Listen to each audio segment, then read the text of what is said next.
autumn day. Still we can trick a lot of people into this room. That's very nice. Ladies and gentlemen, Excellencies, Ambassador, welcome to this NUPI seminar called Challenges in Science and Innovation for Development, the Cuban Experience. Now, this seminar is part of an ongoing project at NUPI, looking into the policy options for Cuban development. The project is supported by the Ministry of Foreign Affairs, and it is led by Fulvio Castellacci and Vegard researchers here at NUPI. One element of this project is to support the work of Cuban economists and social scientists, people from living in Cuba or at Cuba, and people living abroad, and people who have argued for substantial economic reform and new social development strategies. As we know, this is a topical issue. Cuba has initiated a reform program. We have already seen some opening of private entrepreneurship, relaxation of many of the social restrictions, and we have also seen that travel restrictions have been eased. It's a very interesting period of time. The speed and the direction of the reform, I think, is still a bit uncertain, and Cuba is still confronting major economic and political challenges. We're now entering a critical stage in the reform process, and some very difficult topics are arising related to the issue of decentralization over some of the state-run businesses, amongst other things. The reforms are not only related to the economy. We also see some attempts to promote political reforms, and only a few days ago some of the bishops of Cuba called for political reforms and the installment of a more participatory state. Now, the topic of today's speech is not related to these reforms as such, but it's related to the scientific and technological development in Cuba. And this is, of course, been a major priority in Cuba's development model for a long time, and it's obvious that research and innovation has to play a key role in reforming Cuba. The first speaker of today's seminar will be Mr. Fidel Castro Diaz-Balart, who is the scientific advisor of the State Council in Cuba, a position he has held since 2003. He's also the son of his father, of course, but in addition, Castro earned his PhD in physical mathematical sciences in the Atomic Energy Institute in Moscow, and he has published numerous scientific articles, I think 150 or more than 100 at least, and lots of books. He also had a number of important roles in Cuba, including being the chief of scientific and technological activities in the Cuban Ministry of Basic Industry. He has been the executive secretariat of nuclear matters and executive secretary of the Atomic Energy Commission of Cuba. Now, at this seminar, he will first make a presentation for around 45 minutes. And his remarks will then be followed by a discussion and presentations by Fulvio Castellacci, who will talk about innovation and development, Cuba in an international perspective. And then Vegard will discuss the current economic reforms in Cuba, its advances and challenges ahead. And then, towards the end, there will be a general Q&A session where we open to the audience for questions and answers. And this session will then be chaired by Francesca Jensenius, who is a senior researcher at NUPI. So, on this note, please, Fidelito, if I may, the floor is yours. It's a pleasure to have you here at NUPI. Yeah, the slides are ready.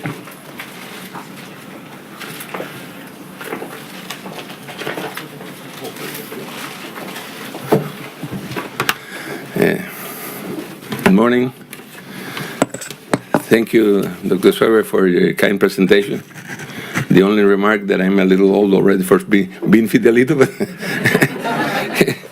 so that way I'm called by many Cubans, so I appreciate that you call me that way. Ladies and gentlemen, as was presented, I'm going to address a presentation mainly on scientific and maybe policy things related to modern challenges. And at the same time, I'm going to talk some general remarks about Cuban science. Thank you very much for your attention.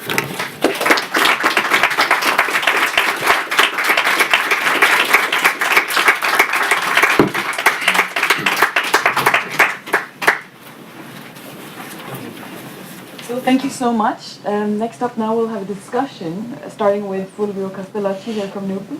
So I think we have some extra time, so 15 to 20 minutes. Thanks.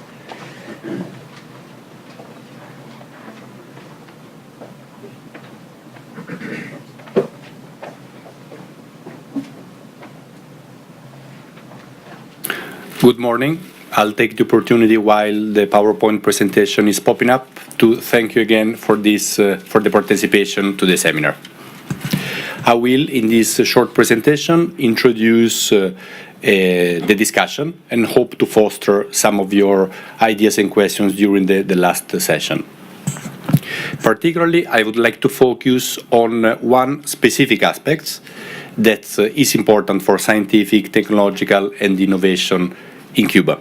That is the one of the links developments. This has not been the main focus of Dr. Castro's excellent presentation, so I will slightly shift the focus, and this will also be done by the next discussants, which will follow.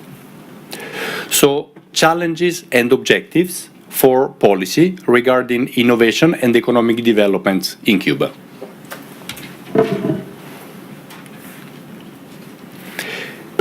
The starting point is, of course, clear and strong, as it has been made very explicitly in the main presentation today.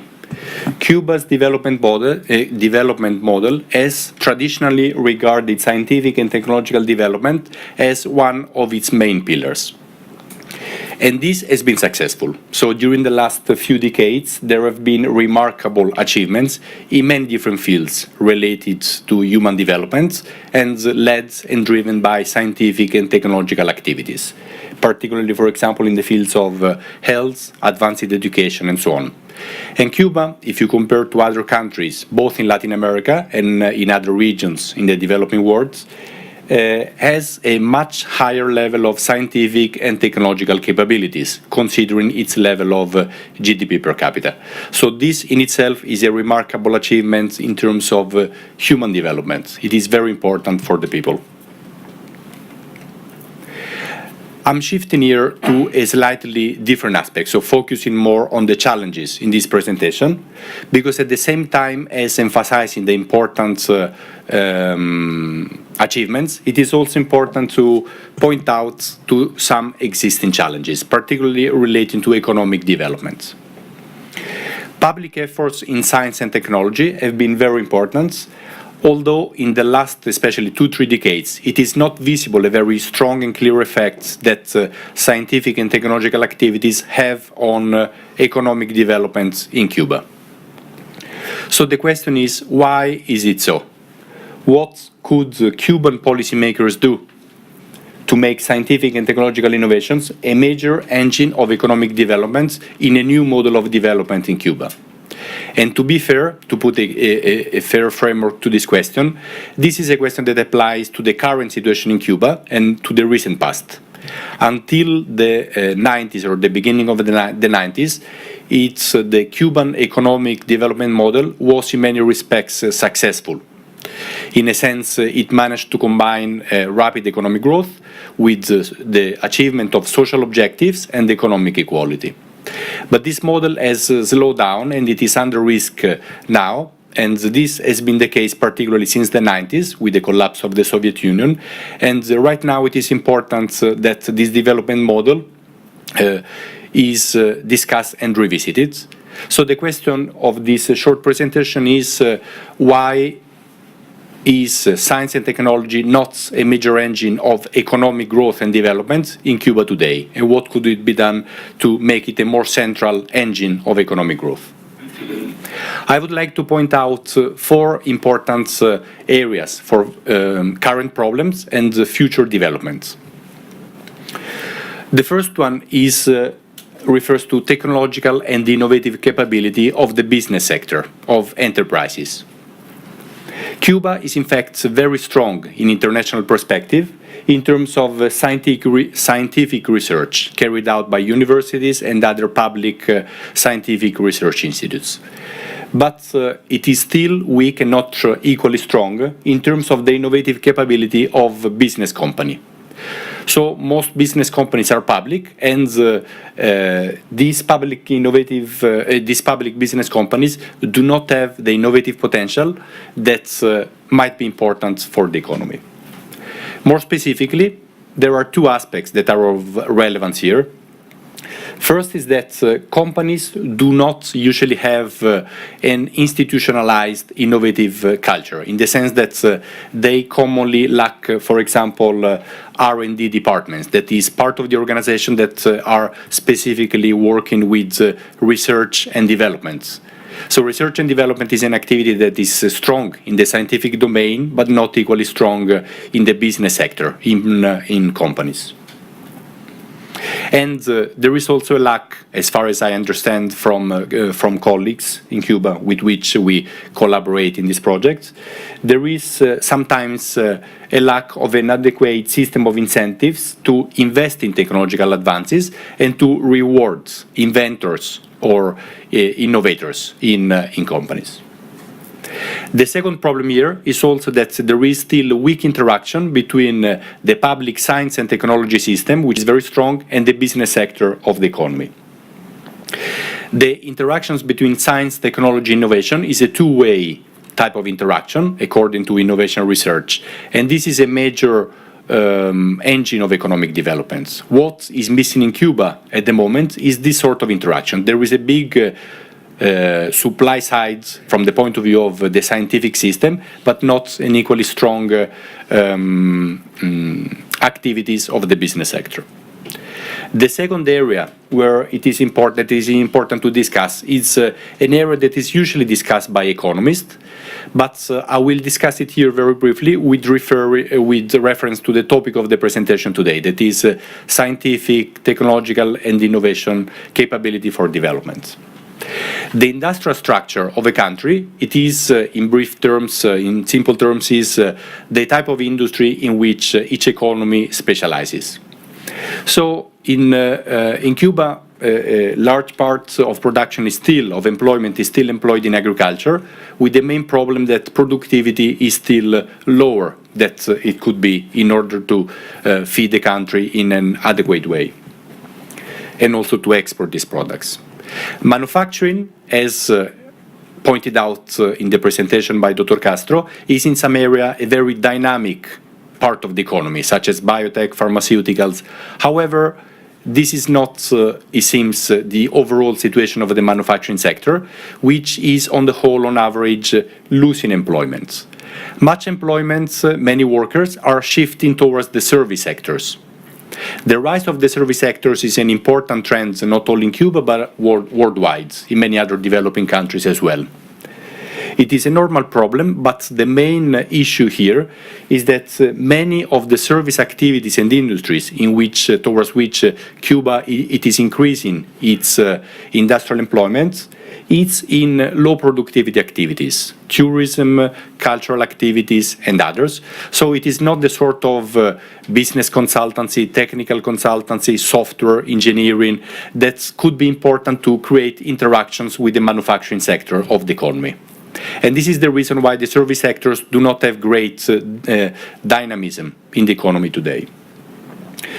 This points to two issues. That is the one of human capital presents a very strong potential for the Cuban economy. This could be the factor that could make a difference in the economy today. But sometimes, often, this human capital is not employed in the industrial activities or the service activities in which it could lead to strong growth of the economy. So human capital is strong in Cuba, but it is often employed in industries, particularly in service industries, with low technological content and productivity. And this also implies that the service sectors and industrial sectors do not provide enough demands for the scientific and technological activities that Cuba is so good at producing. Third dimension, technological infrastructures and physical capital. Physical capital is what economists usually term investments.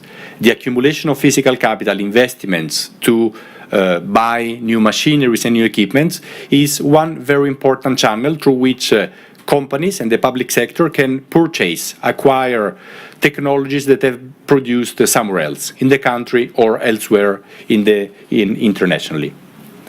Due to constraints to access to financial capital, the rate of investment in physical capital is low in Cuba, is about 10%, and is lower than the average of Latin America. This is a problem because a country that should aim at fostering economic growth should in principle have a higher rate of investments in physical capital than developing countries. Than many other countries that are already at the advanced stage of the technological and economic frontier. Particularly, this is not a problem in general terms, in economic terms, but referring again to the points of the theme of the seminar today, this is also a problem because it makes technological infrastructures that the scientific and technological sector in Cuba needs for developing research and innovative activity. These technological infrastructures, such as, for example, the access to the internet or many others, are sometimes obsolete or not as advanced as they should be. Secondly, this limits the adoption of foreign advanced technologies, that is, machineries that are advanced machineries and precision instruments that are already available abroad could simply be purchased and adapted to the Cuban context, and this could also boost the productivity of the scientific and technological sector. The fourth and final aspect is also a typical economic aspect, but I would like to refer again to one specific aspect of it, that is the international position of the Cuban economy in terms of international trades and foreign direct investments. International trades, on the one hand, Cuba has, in my opinion, at the moment, it presents some potentially risks for the future, some vulnerability because of its strong dependency from the Venezuelan markets in terms of exports, and this might create possibly challenges for the future. But more importantly, the lack of foreign direct investments, that is, foreign multinationals or companies investing in Cuba, the law of this is very low, is less than 3% of GDP, and this is one of the lowest levels in the world according to some commentators. So the structural weakness in terms of trade and GDP and foreign direct investment represent an important limitation. A small economy like Cuba should be, like many other small open economies that are trying to develop, for example in East Asia, the imitation of foreign advanced technology should be a major engine of growth. It is not possible to produce locally and nationally everything that the country needs for its own production and for exports. It is very important to rely on foreign imitation of advanced technologies, and many countries in East Asia have based their miracle on a combination of human capital, technology policies, and the policy to attract foreign direct investments. To summarize these points, a long-term vision, long-term development strategy for Cuba should embrace these four objectives. The first one, to foster research and development investments of the business sector of the economy, both public as well as rising private enterprises or cooperatives. Secondly, to shift as much as possible the industrial structure towards higher productivity industries within manufacturing, generalized in the case of biotech and pharmaceutical, which is very important, as well as high-tech service industries. Thirdly, upgrade technological infrastructures and the accumulation of physical capital through investments. And finally, to increase inward foreign direct investments, trying this way to strengthen Cuba's international competitiveness. I would like to conclude with one more slides, because in a way I think it is not fair to point out to challenges and objectives without proposing anything more specific and constructive on the way ahead. Cuba, like many other developing countries, presents some structural constraints, so it is not easy to point out dream objectives without having concrete instruments to follow them. So this last slide points out to two areas which, in my opinion, could be feasible in economic terms in the short run, that is in a relatively short period of time, within the next 10-20 years. And this could create new scope and resources for undertaking the long-term challenges and the new development strategy that Cuba needs to upgrade and revive its development model. These two areas refer to R&D policy and FDI policy. The first one, research and development policy. Many countries worldwide, about 20 OECD countries, including also some developing countries such as China, South Africa, Brazil, and a few others, have undertaken a very active and explicit policy of research and development. That is, in a way, the objective of this policy is to introduce in the economy a set of incentives to the business sector of the economy in such a way that they start to invest more in innovative activities. For example, research and development subsidies, that is subsidies given to business companies so that they can produce more and bear the risk of uncertain long-term technological activities, and also tax incentives. So the fiscal system is currently under reform in Cuba. So as a small chapter of this, I think that R&D tax incentives to promote R&D activities and investments in business companies could be an important part of the story. In China, for example, this R&D policy tends to particularly give incentives to business companies that decide to locate in specific regions or in specific high-tech industries of the economy. And this has so far been successful. So I think this is a type of policy that is not particularly costly or expensive, so it is feasible in economic terms, but it can have the effect of changing the mindset. That is, business companies will start to internalize and understand that innovative investment and R&D is an important part of their business strategies. Secondly, foreign direct investment policy. Here, this is a subject that is, of course, important and delicate for political reasons, but here I'm referring to the economic aspects of it. And I think that although there exist FDI laws, as far as I understand, private companies have difficulties in still interpreting the law or getting the necessary permission to invest in the country. I think that facilitating inward foreign direct investment is a very important objective, because it could at the same time introduce new financial resources that the country needs to build up technological infrastructures, while at the same time exploiting the process of international diffusion of advanced technologies. So multinational enterprises, particularly those from a few advanced countries, can be really important to upgrade technological infrastructures, machineries and precision instruments that the Cuban scientific and innovative system needs in order to function in a more productive way and to be a real central engine of economic growth in the future. The case of Costa Rica here is an important point. Costa Rica has based some of its development strategy, which has been successful in recent years, on the attraction of foreign direct investments in specific high-tech sectors of the economy, and then trying to build up, starting from there, a sort of upgrading of its industrial structure and human capital in those sectors and in related service industries. Thank you very much.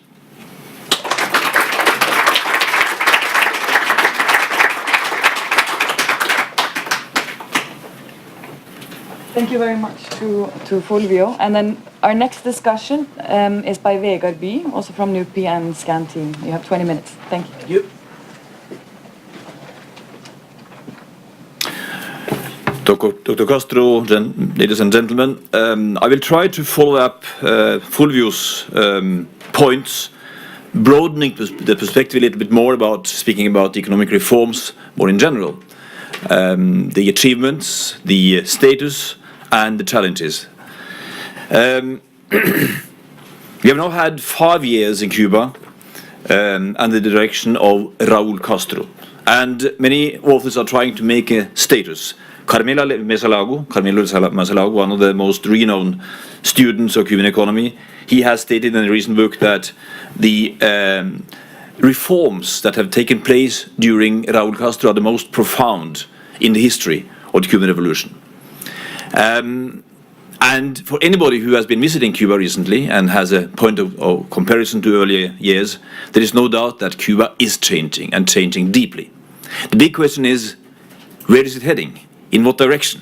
What is the aim? What are we expecting?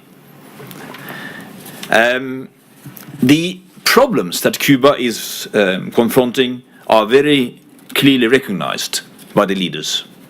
And actually, one of Raúl's statements from the speech to the parliament only half year before the Sixth Party Congress was rather apocalyptic in his statement, where he said that either we rectify ourselves or the time has finished when we may walk on the brink of the cliff. We will sink, and we will sink the efforts of entire generations. So these are the self-realization of the Cuban leadership, that the situation is dramatic and that dramatic changes are necessary. Many of these reforms that have been proposed in various documents, but particularly the document passed by the Sixth Party Congress, have been adjusted logically. They have been taking different parts. But Raúl Castro himself has said repeatedly that there is a difficulty to get these reforms implemented. He speaks about boycott from the bureaucracy, and Jorge Dominguez, another famous observer of the Cuban process, is claiming that there is some kind of civil disobedience in the bureaucracy, actually slowing down the reforms that have been proposed and put in place by Raúl Castro and the leadership. I will try to go through first the main structural changes that have taken place so far. And I would claim that these changes are responding to two main challenges in the Cuban economy today. First, the job creation. In a situation where there is an aim to lay off a large percentage of the population working in the state sector, how to create alternative employment. And the second challenge is how to increase food production. In a country that has traditionally had a very high food production, but today has to import 60%, and in years past even more than 60% of the food needs. So the first reform element, I think perhaps the most important so far, has been in the agrarian reform. And the agrarian reform has several aspects. Maybe the most important is the distribution of land in terms of leasing land, usufructo as they say in Cuba, for private and cooperative farmers. This has changed quite dramatically the distribution of which part is being produced by state or state-like properties and which percentage is produced by private peasants or cooperatives where the private peasants have the control. So about the percentage of land now being produced by what I would call private producers has been doubled over these years, from about 18.5% to about 35% of the land. And it's important to note that the productivity in terms of food production is about the double in the land that has been produced, that is producing in private land. One of the really big differences in Cuba recently is that almost 50% of farm products are now sold freely. And this is very easy to see in the streets of Havana, where the small distributors and vendors are dominating in the street picture of Havana. But there is still a tremendous resistance. And some of our colleagues, Cuban economists, are claiming that the problem has been so far to make these reforms really structural and to allow for the entire production and distribution cycle to close. So there is still a big resistance, and the results so far have been quite limited. No significant registered increase in food production. I think that statistics here may be lying, because it's obvious that the amount of food being sold, particularly in the cities, is increasing. But the statistics does not really register an important increase in food production. In terms of the industrial sector and employment creation, one of the first decisions that were taken after the Sixth Party Congress was that a significant part of the workforce in state would have to be relocated to non-state sector. Massive dismissal.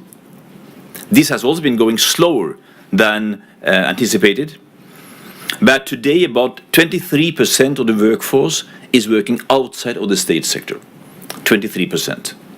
The official target is by 2016 that 40% shall be outside of the state sector.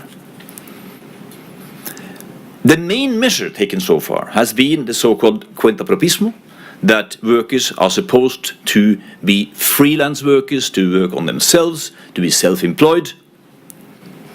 The problem, in my view, is that this structure is not really allowing for the massive relocation of workforce that is being dismissed in the state sector. 40% of the population cannot possibly be working as self-employed. So here we come to, I think, one of the main challenges which I'm coming back to.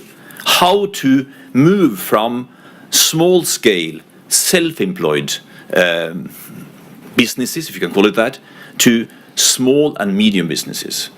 The term small and medium business is not being employed in Cuba, but I think in actual fact it is emerging, but perhaps more illegally or illegally, as I say often, than as a part of the legal formal structure.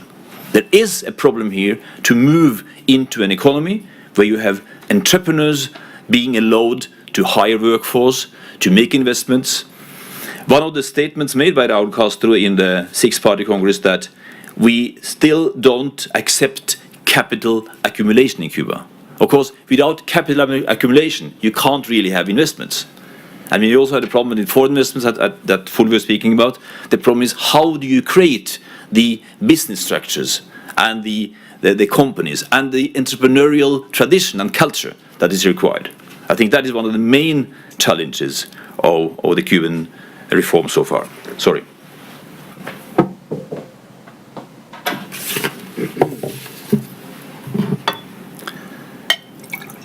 I think one of the interesting areas of change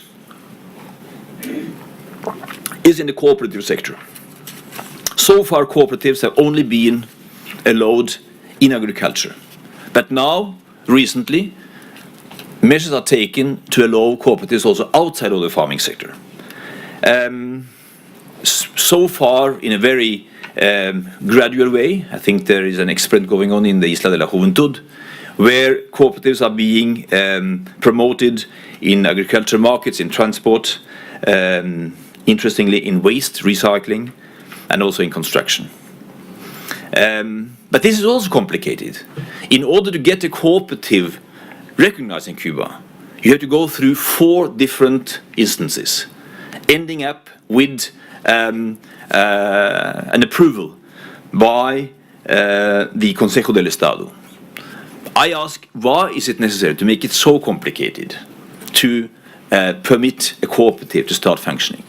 But I'm sure that this is, and I think this is also in line with the official ideology, to create a strong cooperative sector between the state and the private sector. So I think that this is where we will see a large part of the growth also in terms of employment in Cuba. So it's very interesting to follow the experiments now going on to see to what extent that will be followed up more generally in other sectors and all over the country. There are some important reforms in terms of now people being allowed to sell their homes. There is a home market coming up, sales of automobiles. My question is, when particularly speaking about private, homes and private property, will that also create a capital market? There is no doubt that by letting people selling their real estate, that creates, in fact, accumulation of capital that can potentially be used as a basis for investments. I haven't seen to what extent this is being taken advantage of, but I think that in reality, perhaps informally, this creates a capital market in the country. Other important changes is a tax reform, an end of the rationing system, which is gradual, which is also problematic in the sense that this means, of course, that there is a certain reduction of welfare services. I saw a couple of weeks ago that the first private kindergarten has opened in Havana. Is that conscious? Is that something the government is wanting? Or is it something simply a consequence of the state not being able to take care of this basic service? And the last thing I would like to mention, I think it's very important, is the flexibilization of immigration. The fact that Cubans now can much more freely travel in and out of the country, combined with the reforms in the US that Cuban Americans can travel. I think if you go to Miami today, which I did 1 month ago, 1.5 months ago, you will see that Cubans are now traveling between Havana and Miami all the time. The barrier, the wall that existed and was very, very important has really come down. Cuban, and particularly young Cuban, are now living and working both in Cuba and abroad, and that is, I think, both psychologically and politically very, very important. So which are the main pending reforms? According to Mesa Lago, this is the book that I was referring to that he published on 2-3 months ago, Cuba en la era de Raúl Castro, very rapidly. The transformation of state enterprise is still has come very short, but I think it's very important to note that in July this year there was an announcement that the big corporations, including in nickel and in oil, would now be permitted to maintain 50% of the profits in currency, meaning that there will be a much more decentralized structural decisions for the development of these important sectors of the economy. That may be the beginning of important transformations of the large state enterprises. The second pending reform, evidently, is the foreign investment law that Fulvio was speaking about. There are expectations that there will be a new foreign investment law coming next year. Let's see what it contains. Evidently, all economists speak about the need for joining or for uniting the currencies. The fact that you have a dual monetary system in Cuba is a tremendous problem for all economic activity. But it's also difficult, of course, to unite these currencies. So that is a big challenge. And also, there is a pending reform in terms of price policies and the banking system. So, what are the main challenges ahead, in my view? Well, first of all, the big resistance against the reforms that have been announced and are being quite systematically promoted. And we can see that so far there has been very moderate growth in Cuba, only 2.5% of the last 5 years. That is about half of the average in Latin America. And for Cuba to really get into a new economic logic, it needs much stronger growth. I would say, speaking about the foreign investments, in my view, the potential that exists for the diaspora Cubans to play a decisive role in investments and in reconstructing the Cuban economy has so far not been taken advantage of. If you look at two other countries that Cuba often are comparing itself with, China and Vietnam, their market reforms started that way, by diaspora Chinese and Vietnamese starting with small-scale investments. We see now that about $2 billion, according to estimates, are each year moving from the diaspora to Cuba. Much, of course, for consumption, but also to set up small businesses. I think that a large part of the small food and cafeteria businesses you see in Havana are based on diaspora investments. What if both the US government and the Cuban government would allow these investments to go into small and medium enterprises and really employment creation that Cuba so dearly needs? I think that is a very, very important opportunity that is there to be exploited. There are, of course, many institutional and political reforms that also have to go along with these reforms. But I think the main question is, what is the final aim of these reforms? There was no statement in the lineamientos that were passed by the Six-Party Congress about any development model, any aim as to where is Cuba heading. And I think that question is particularly important since now the change of generation has started in Cuba. Raúl Castro has announced that these 5 years are his last. There is a new first vice president, Miguel Díaz-Canel, who has been appointed to take over. He's 53 years old. He is left with all these challenges, and in the post-Castro era, to take this country further, that is more than a challenge, I would say. In the new Consejo del Estado, there was 55% of the members were changed in 2013. In the party congress, there were quite few changes in the party leadership, but in the state leadership, there is now a big change and a big generation change, so that the average age in the Consejo del Estado is now 57 years. It's not 80 or 85, it's 57 years. There is a new generation taking over, so the question is, where is it taking Cuba?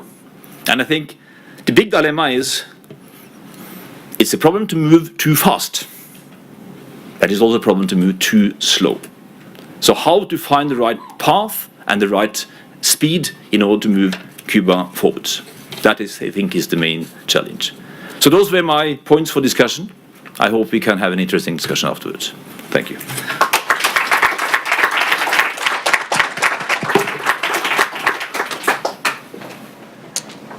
So thank you so much to Vegard. Now we have about 35 minutes for Q&A. So my suggestion would be that the three panelists come and sit up front so that we can, have a face-to-face discussion. When you ask a question, I hope you can introduce yourself, so your name and where you're from. And I also wonder if Dr. Castro would like to start by, do you have any answers to the discussants, first of all? Would you like some minutes before we open the floor to the audience? We have the microphone here? Yes. Yeah.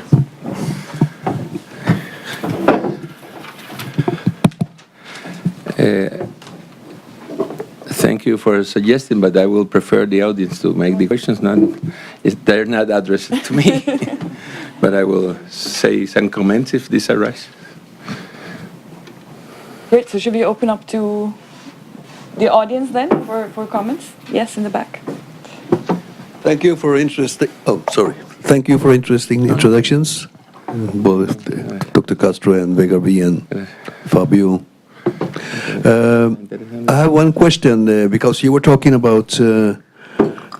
Vegard was talking at the end about the situation that we're fronting, and you had a proposal about. I think anyway, you can say the political thing is something beside which you haven't gone into, but.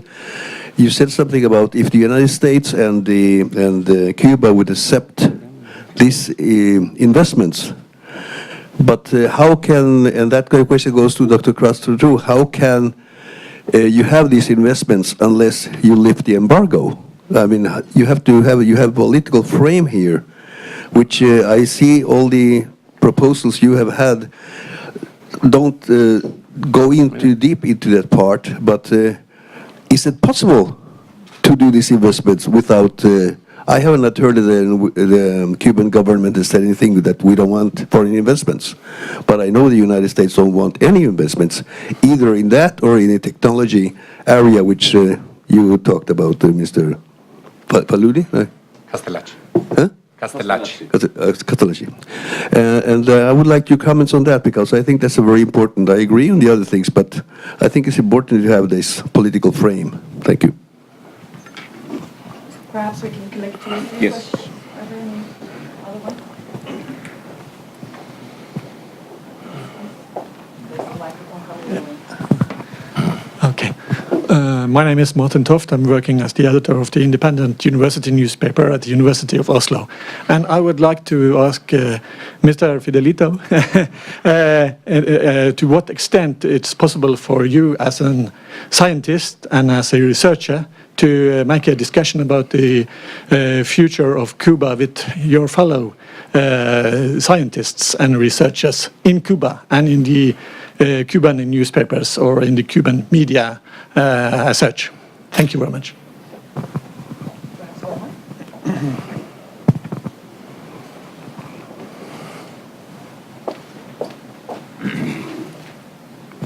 Thank you. My name is Ingrid Hånd Nordberg, and I would like to say thank you very much for the 3 presentations. Very interesting.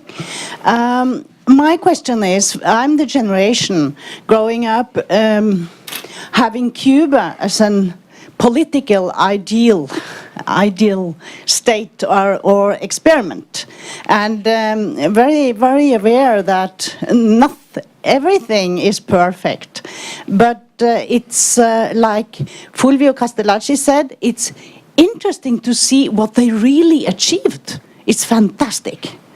And I lack a bit the question here of the political structure internationally that in a way, like I understood the 3 presentations, will kind of give a kind of obligation of Cuba to change the political way. Because in some ways, Cuba has represented another structure, a structure that lack political, economical, social and health differences in or unequalness in the population.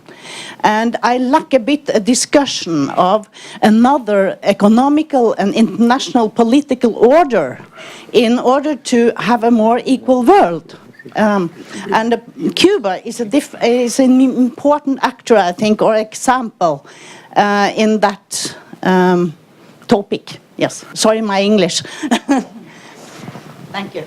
That's great. Thank you. So, Dr. Castro, would you like to start? On the first question, only a brief comment that concerning the investments and the openness between the States and Cuba and all this regarding to technology, high technology and scientific exchanges. Cuba always has been in favor of this kind of improving the opportunities of exchange with the scholars and academicians of the states, as well as I have the sensation, together with many of my colleagues, that there's a large community of science and academicians in the states that are also eager and favor the discussion and the exchange with Cuba.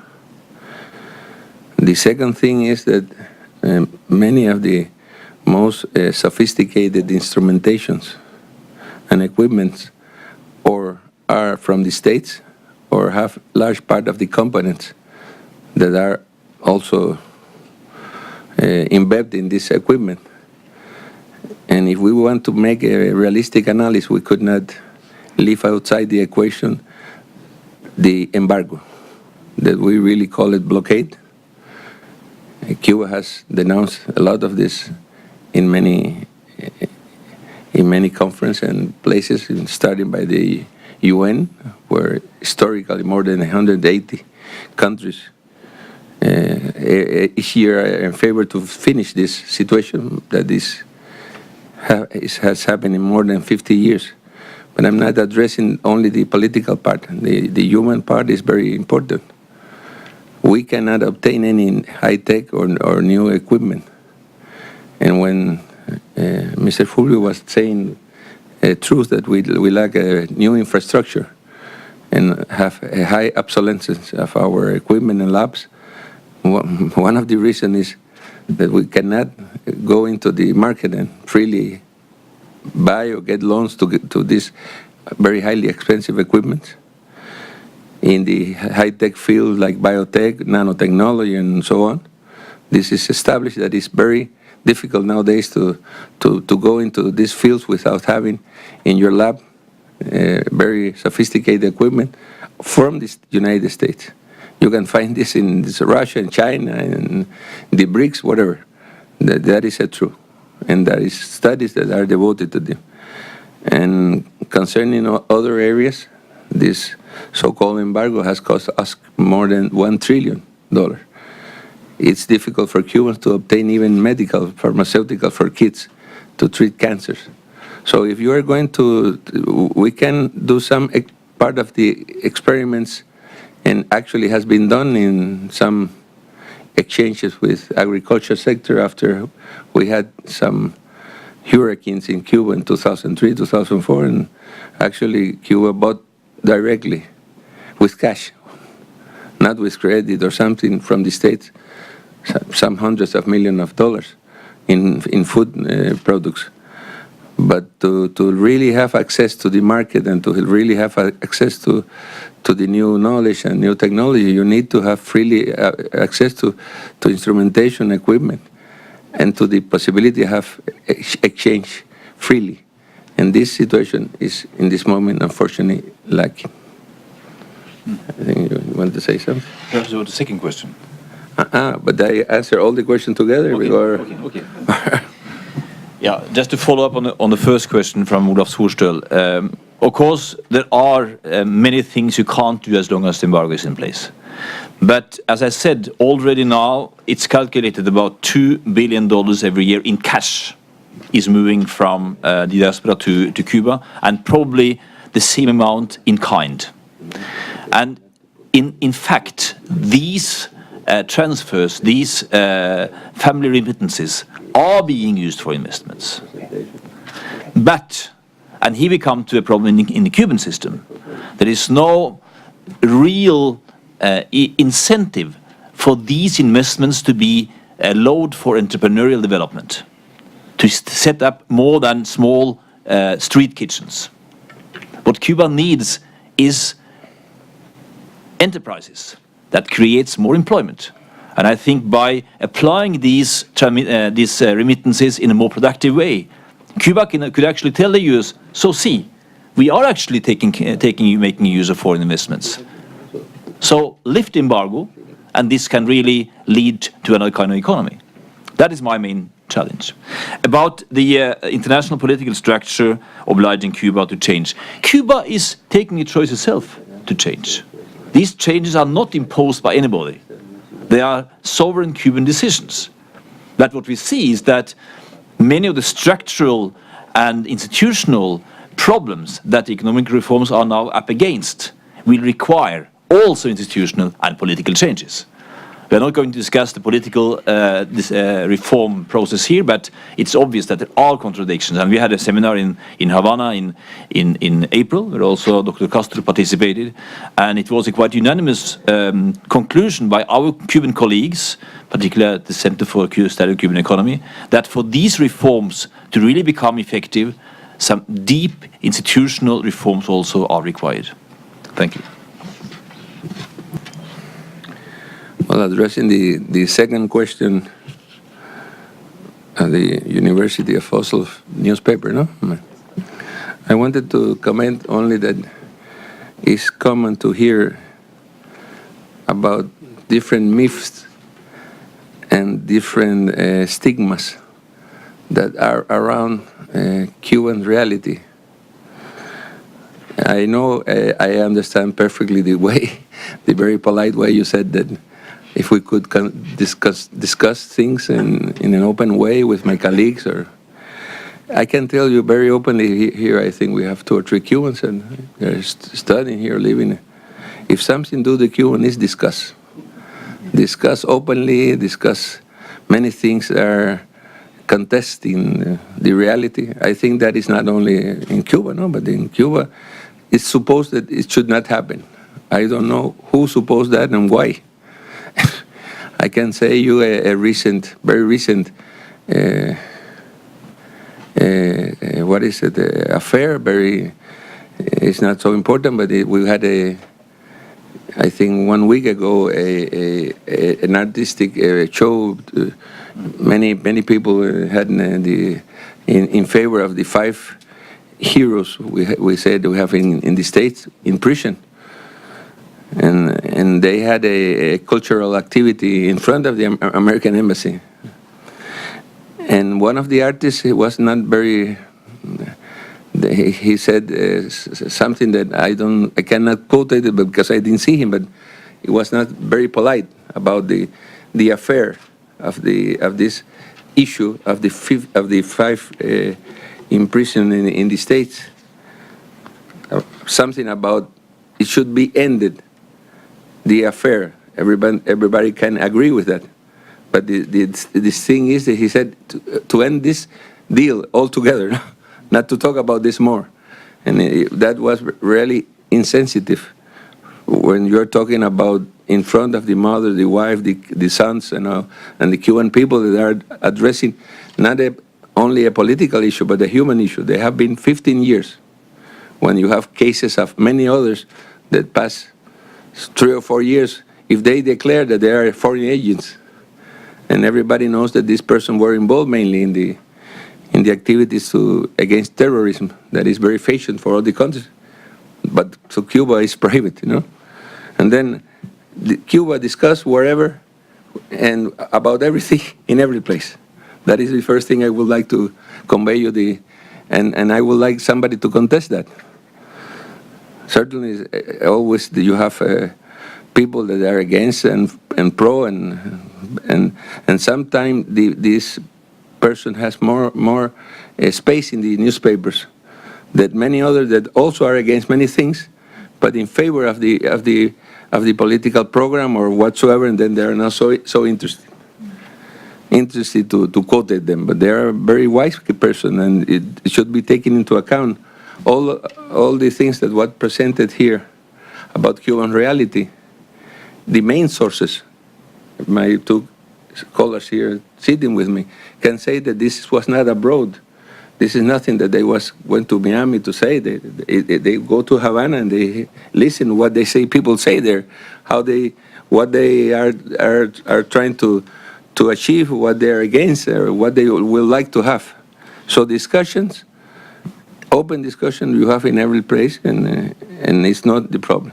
Concerning my colleagues, well, I don't know if it was said here, but I have also the privilege of being vice president of the Academy of Science. And with my colleagues, we discuss a lot. And often, as part of the board of the Academy of Science, sometimes I get against my own colleagues of the natural and exact science, or we are together against the other one. So that is very often we discuss. We have 2 or 3 policy documents that are being taken into account, very, very critical, very strong and open reflection about what has happened, what should be done. And we discuss it very openly. The other example I can say you is that one month ago, organized by some societies, science societies, and the Academy of Science also, there was a big discussion around the transgenic food and transgenic biotech. And those who were in favor, very wise and clever people, and those who were against, also very clever and openly discuss this. And this is, so I can tell you the main thing is that not really, not big barrier exists to put discussion into the table, and in a respectable and profound way to discuss whatever you think to discuss. Actually, this is encouraged more and more in the present situation. And you can ask our colleagues here also. I think that was the main question, no? if I answer you, thank you. Did you, Fulvio, do you want to comment on any other questions? No, I don't have any specific comment, but simply following up very briefly on this. It is absolutely true. We were in Havana for a conference as part of this project in a couple of occasions. The last one was in April when we met Dr. Castro was present there.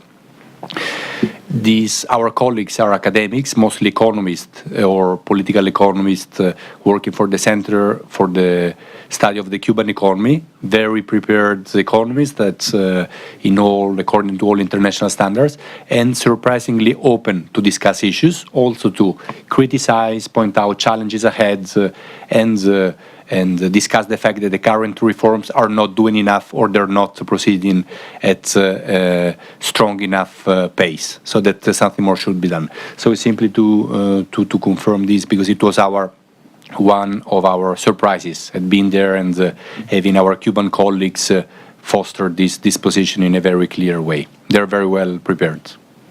That's great. So did any of you have any more comments, or should we open for some more questions? We have a gentleman.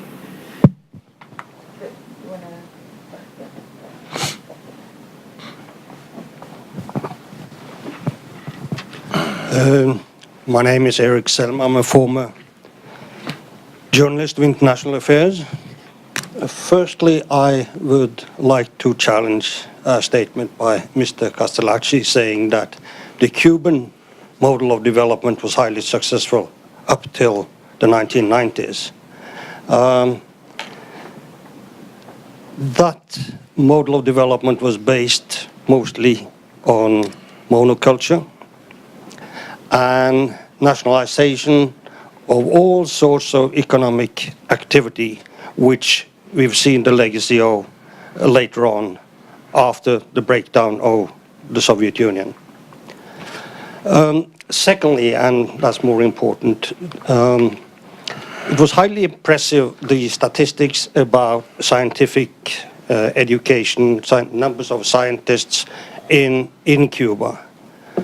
But as we've seen over the last years, or last 20 years, one of the main currency earners of Cuba, apart from tourism, has been the export of highly scientific people to friendly countries like Venezuela, now more and more to Brazil.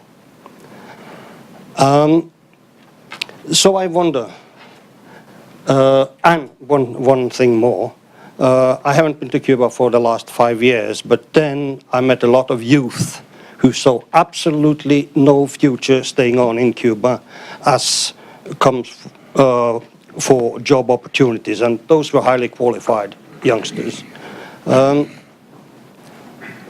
So now I wonder, is there a policy of trying to getting back those scientists, those foreign currency owners, or creating new opportunities for all those scientific people being educated? Because with the opening up of Cuba, we see that more and more people they are likely to travel abroad to try and get jobs within their field of work. Thank you.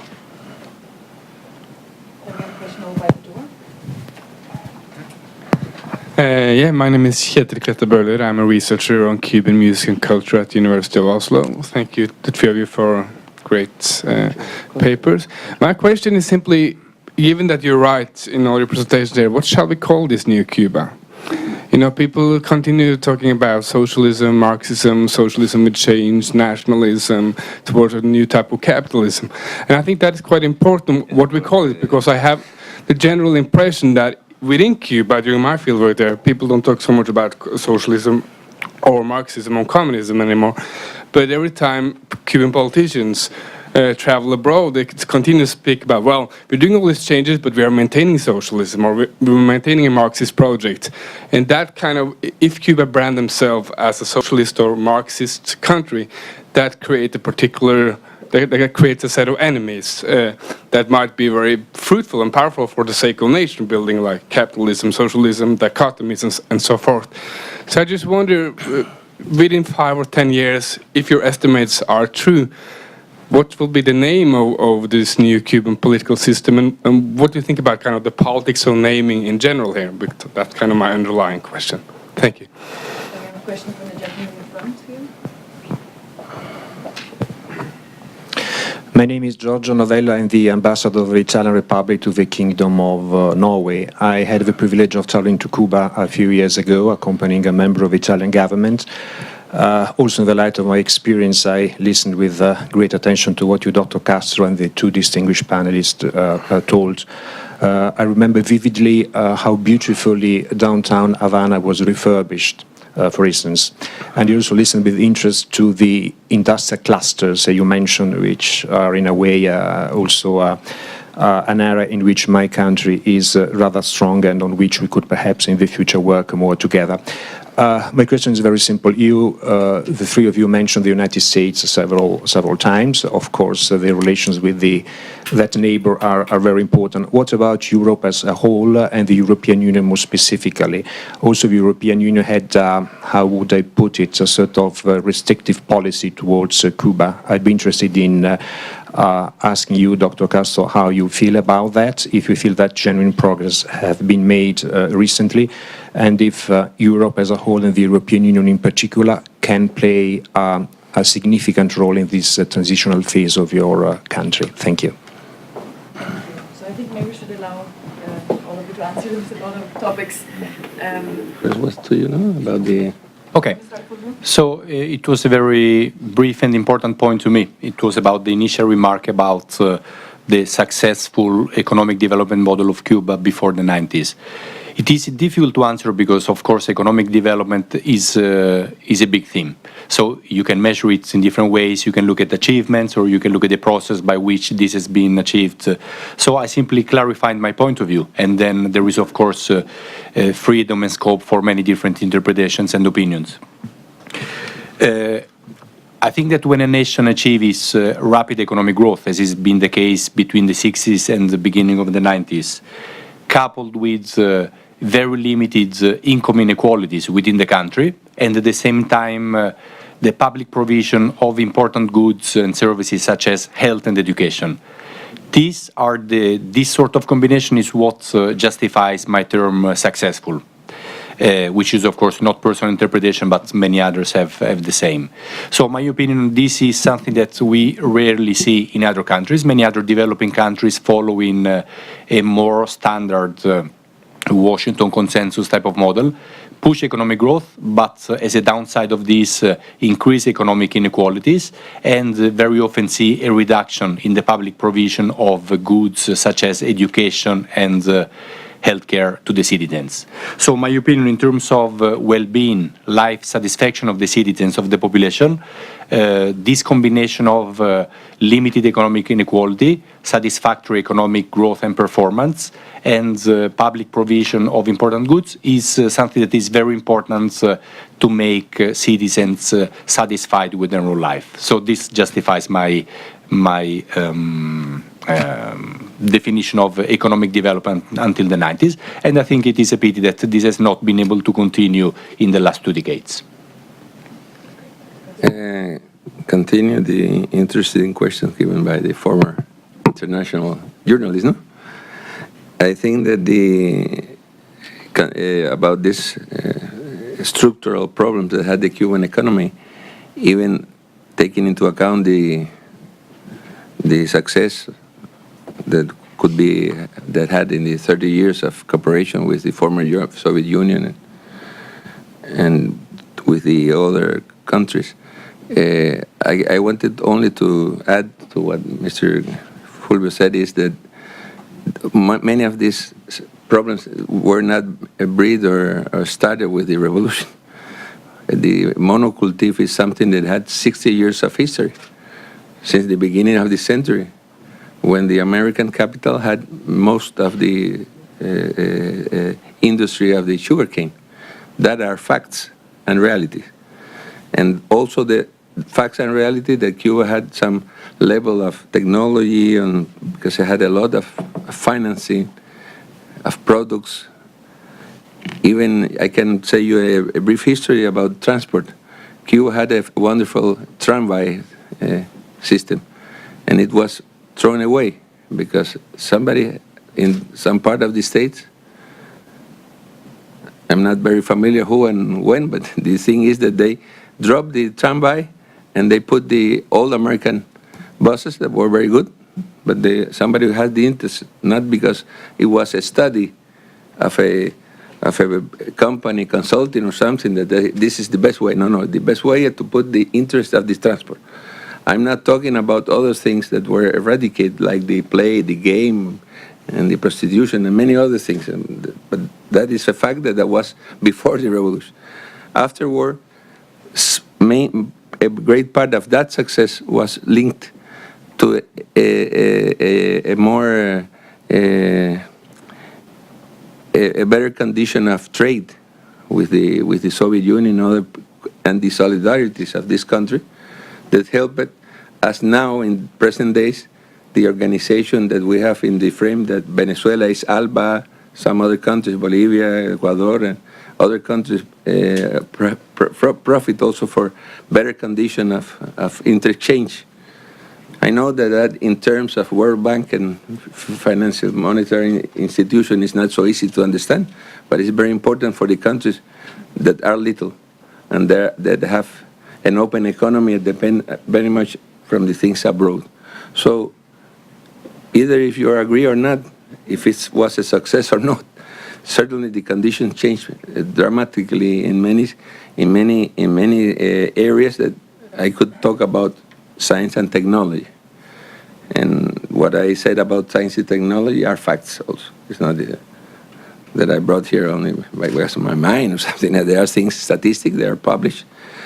Then you address all it. One thing that I wanted to rectify a little. Cuba doesn't export people, it exports services. That is not one thing. When you send people abroad, like by state cooperation in Venezuela or Brazil or whatsoever, they always try to contest. The Cuban doctor started by saying that it's like a guideline already.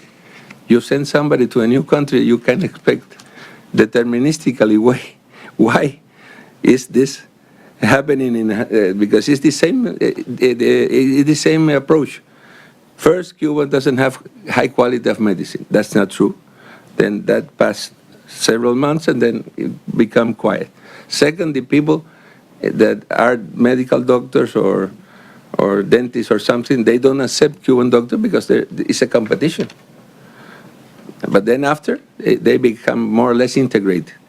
And there have been programs with highly human impact, not only here is the ambassador of Venezuela. I don't want to address very much a concrete situation, but a fact is that they're in the poorest places where no medical doctors from a state program. I don't say by individual. There's a lot of individuals in all the countries of the world, and the first world also, that by humanitarian reason or by ideals, they want to go to the remote places, but in general, that is not the situation. So Cuban doctors go because not only because a sense of some, or mainly because of economical reason, although it's a good economical impact for Cuba, but they also have some education. They have been bred in a society of solidarity, and that you can believe it or not, you can accept it or not, but has influence. If you talk with a high-ranking professor or a medical doctor, they can say you, why you go to this place? They don't need to go. They feel well to do that way. Certainly, there is some compensation also. But I wanted to single out that the export is not of people, it's of services. Services of healthcare, services of sport or sport training or pedagogical. For example, we have a wonderful program that is freely given to the UNESCO. It's called I Can Do It, for eradicating illiteracy by modern means. Cuba did it by the help of hundreds of thousands of young students. I was one of them. In 1 year, eradicated the illiteracy in Cuba, 30%. But now we have a program that is adapted by mathematical means to any country. So it has been contributing to eradicate illiteracy in Venezuela, in some part of Mexico, in Ecuador, in Bolivia, in many countries of Africa and Caribbean, in English and Arabic, in all the language. So to understand the export is, once more, not export of people, it's export of program in the two sides bilaterally. And the third question is certainly a fact. Many people go from one place to another, and there is an euphemistical term for that. They call it brain circulation. It's very good, very nice to hear this and discuss with scholars and this and that, but the fact is that this so-called brain circulation or brain drain or rob of brains or whatsoever, I can explain it as a physicist like a kind of social thermodynamic law. The thing goes from hot to cold, and from cold to coldest, you know? And that is very understandable. If you take scholars, they can have big salaries and have very bright conditions, not only economically, because scientists, young scientists want to have good labs, the opportunity of exchanging view with colleagues and with prominent scientists in a way that you can only find it in the best universities or best institutions of the West. You get the names of the so-called best university in the world of Times Review, and you find which are them. 8 of them are in the States. The other are in the most prominent institution of Europe or Asia. So that is very understandable.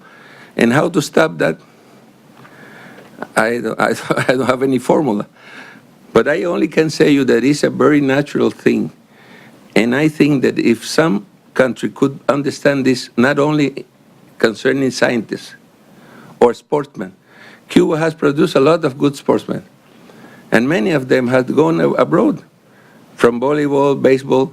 A young guy, 25 years, play very wonderful baseball. He goes to the States. He goes and he's paid $40 million. What can you say to that guy? You say, you can give him the opportunity of playing in Cuba and playing there, and that is being done. But to say to him, don't go, is not the reason of this immigration law that was approved. But you can do it also with volleyball.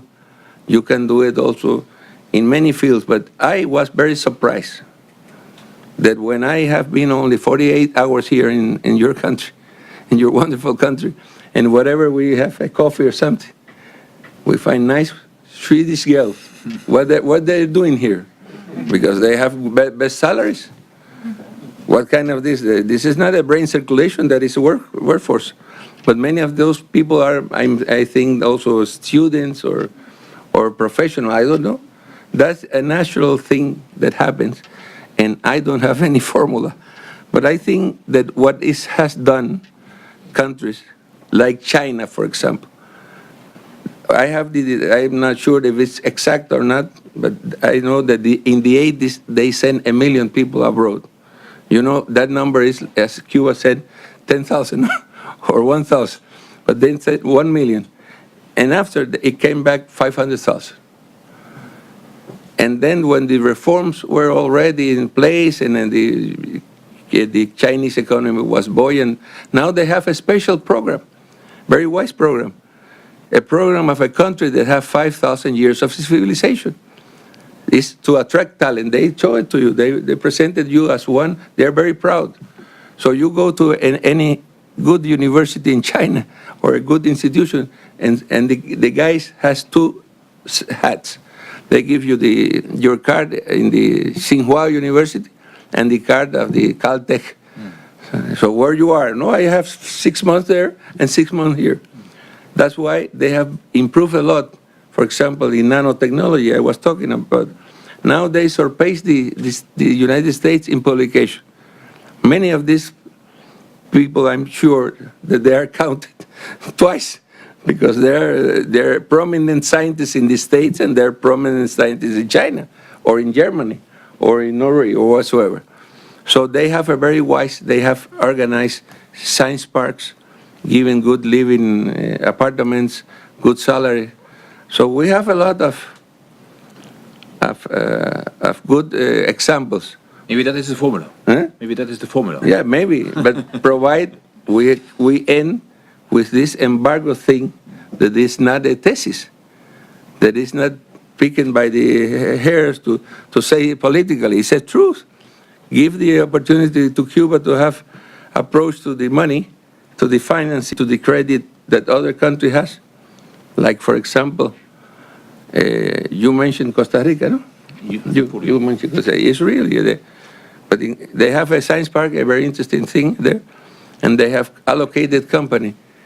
I think Microsoft, Intel, no? And Intel, and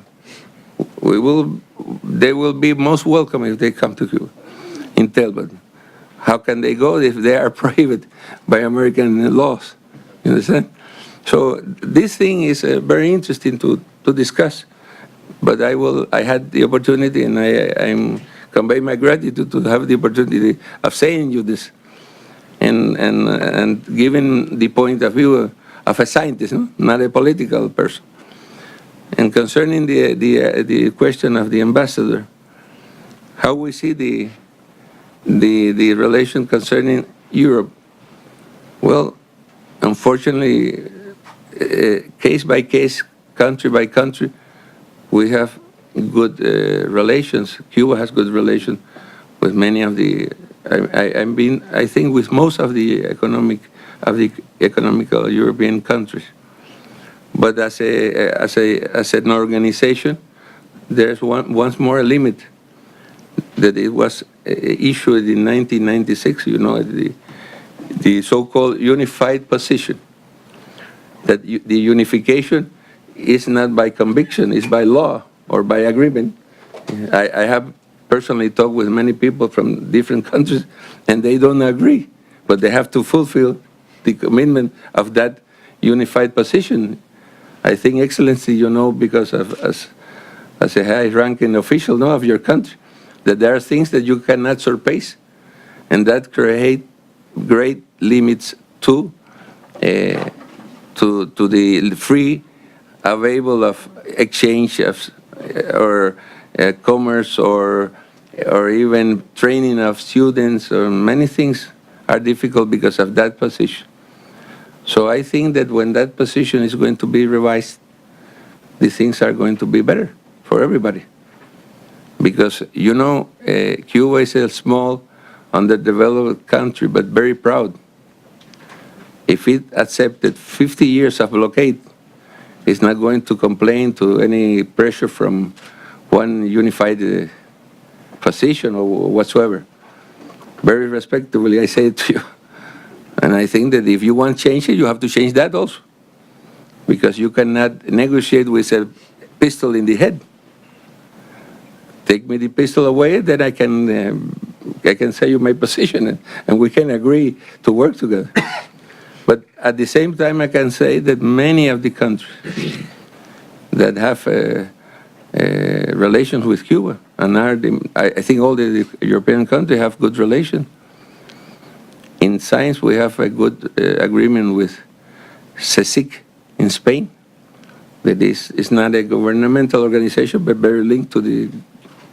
And we have it, and we started the last years of the PP before the other social democrats, and now we continue it. The relation is good. It has been a very good relation in science.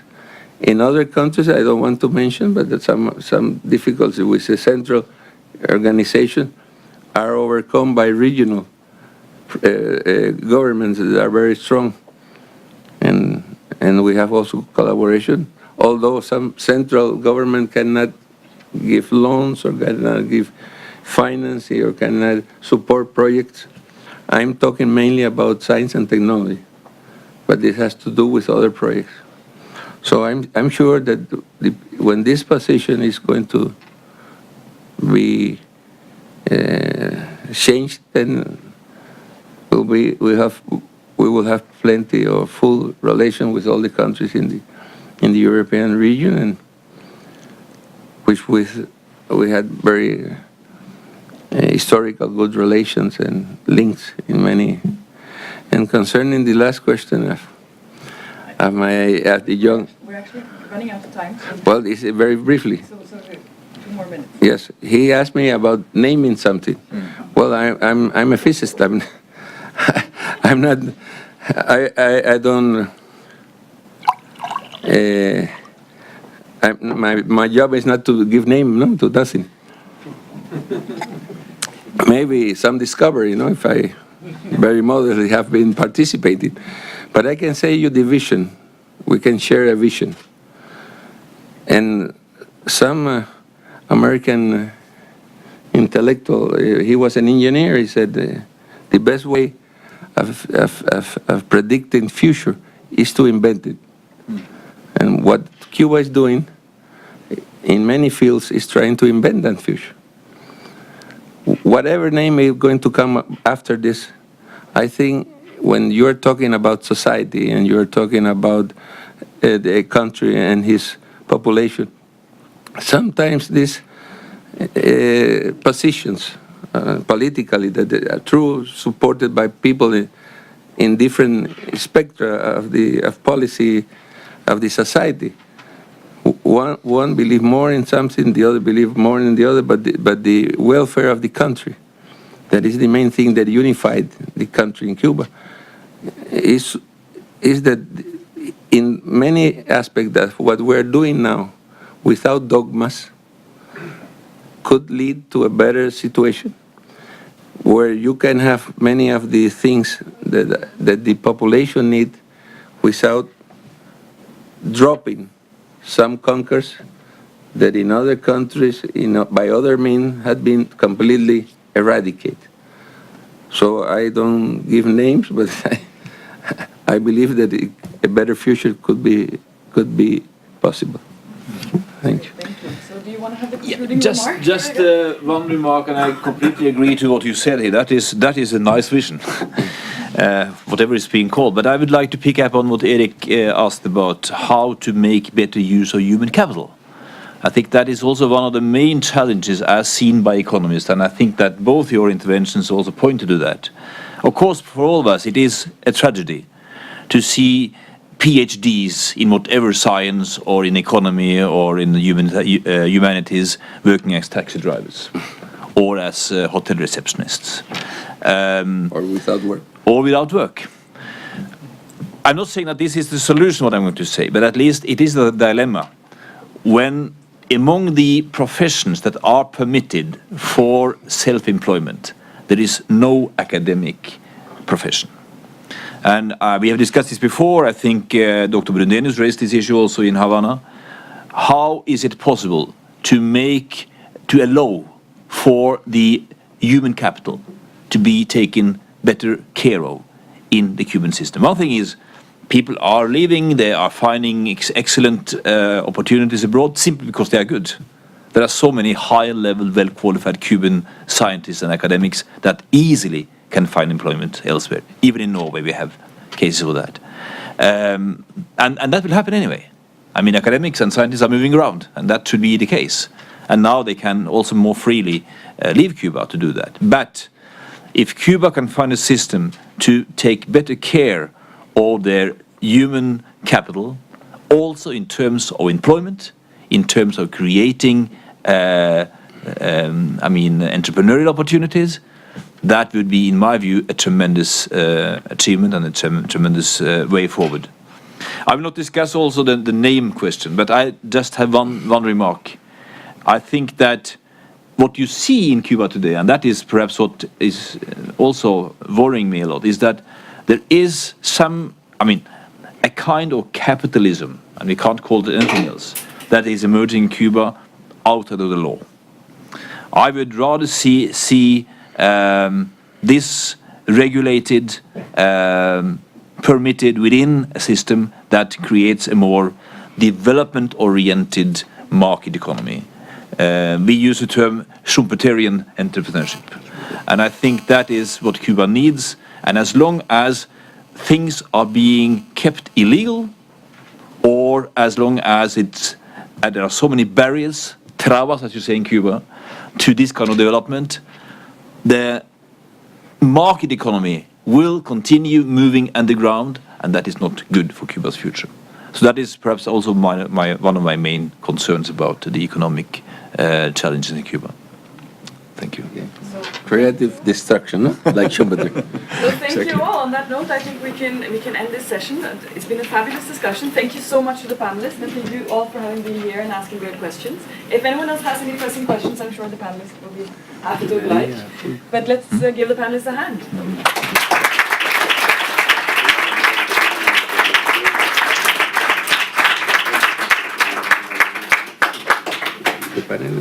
Sí, no, yo creo que está bien.